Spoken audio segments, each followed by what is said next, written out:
Assalamualaikum warahmatullahi wabarakatuh. Selamat pagi dan salam sejahtera bagi kita semua. Saya Yudi Putra Agung dari Kriminologi kelas A semester 3. Berikut ini merupakan PowerPoint saya sebagai persyaratan untuk pemenuhan nilai ujian akhir semester mata kuliah Teori Kriminologi Modern dan Postmodern.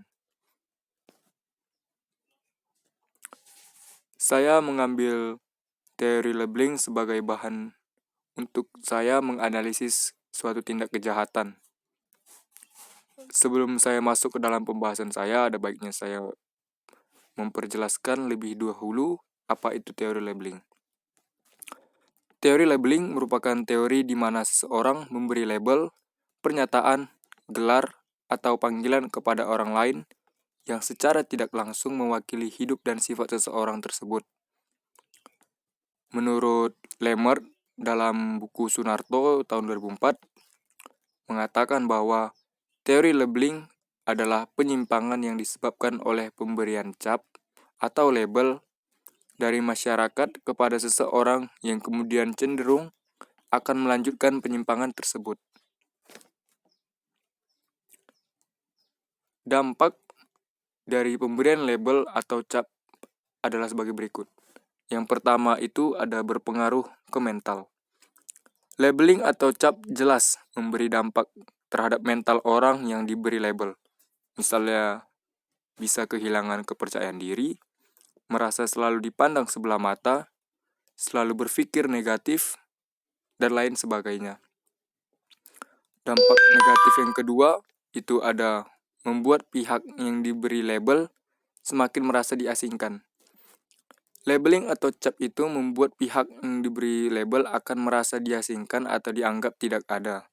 Hal ini bisa saja terjadi karena label itu akan membatasi interaksi serta hubungan sosial antara yang diberi label dengan masyarakat sekitarnya.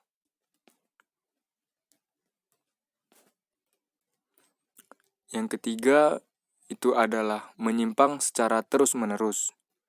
Yang berikut menciptakan stigma atau pandangan buruk terhadap orang yang diberi label. Labeling negatif secara terus-menerus akan menciptakan pengaruh stigma yang buruk sehingga orang tersebut akan semakin dikucilkan di lingkungan sosialnya.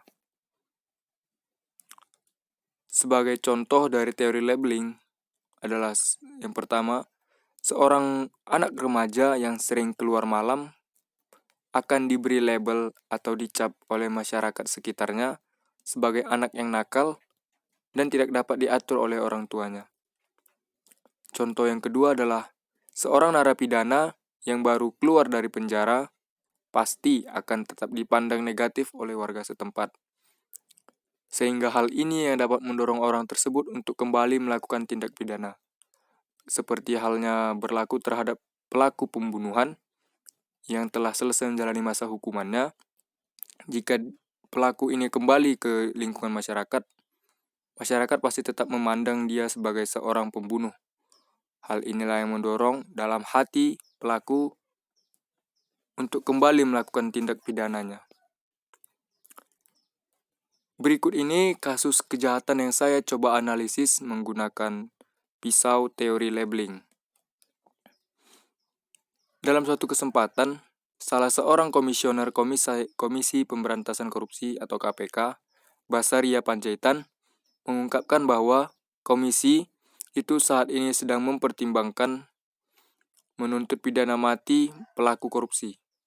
Wacana ini dikemukakan seiring tertangkapnya Bupati Kudus Muhammad Tanzil oleh penyidik KPK karena dugaan suap pengisian jabatan di lingkungan pemerintah Kabupaten Kudus. Perlu diketahui bahwa sebelumnya profil Tanzil memang lekat dengan masalah korupsi. Karena sebelumnya ia mendekam di penjara karena dinyatakan bersalah dalam kasus korupsi dana bantuan sarana dan prasarana pendidikan Kabupaten Kudus pada tahun anggaran 2004. Maka menjadi wajar adanya jika KPK atau Komisi Pemberantasan Korupsi akhirnya mempertimbangkan ancaman pidana mati kepada Tanzil.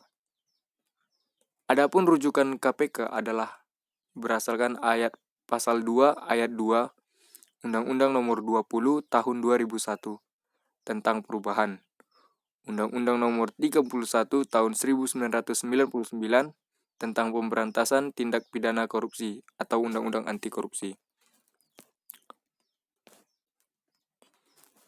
Ketentuan dalam dua pasal tersebut memang menekankan dapat dipidana matinya seseorang jika melakukan korupsi dengan 4 keadaan.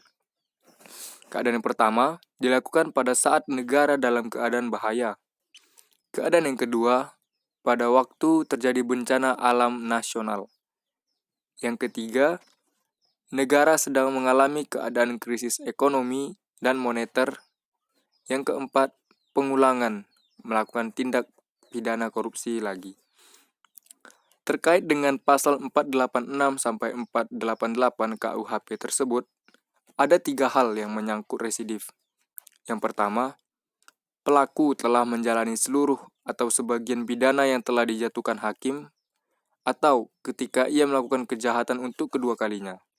Hak negara untuk menjalankan pidana belum kadaluarsa. Yang kedua, pengulangan dilakukan dalam kurun waktu belum lewat 5 tahun sejak terpidana menjalani sebagian atau seluruh pidana yang dijatuhkan.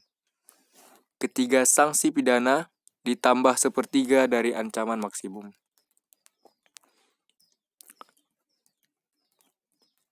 Teori labeling tidak hanya memandang kasus tersebut sebagai suatu tindak pidana biasa, melainkan hal ini dapat terjadi karena dampak dari pemberian cap negatif kepada pelaku pidana sehingga dia mengulangi lagi perbuatan korupsinya. Karena ketika pelaku telah selesai menjalani masa hukumannya, yang pertama, salah satu pejabat masyarakat di lingkungannya pasti tetap memandang pelaku dengan stigma yang negatif. Hal ini yang mendorong perilaku pelaku untuk melakukan tindak korupsinya lagi. Hal ini sama halnya dengan yang tadi saya jelaskan tentang narapidana kasus pembunuhan. Sekian presentasi PowerPoint saya. Lebih dan kurang saya mohon maaf.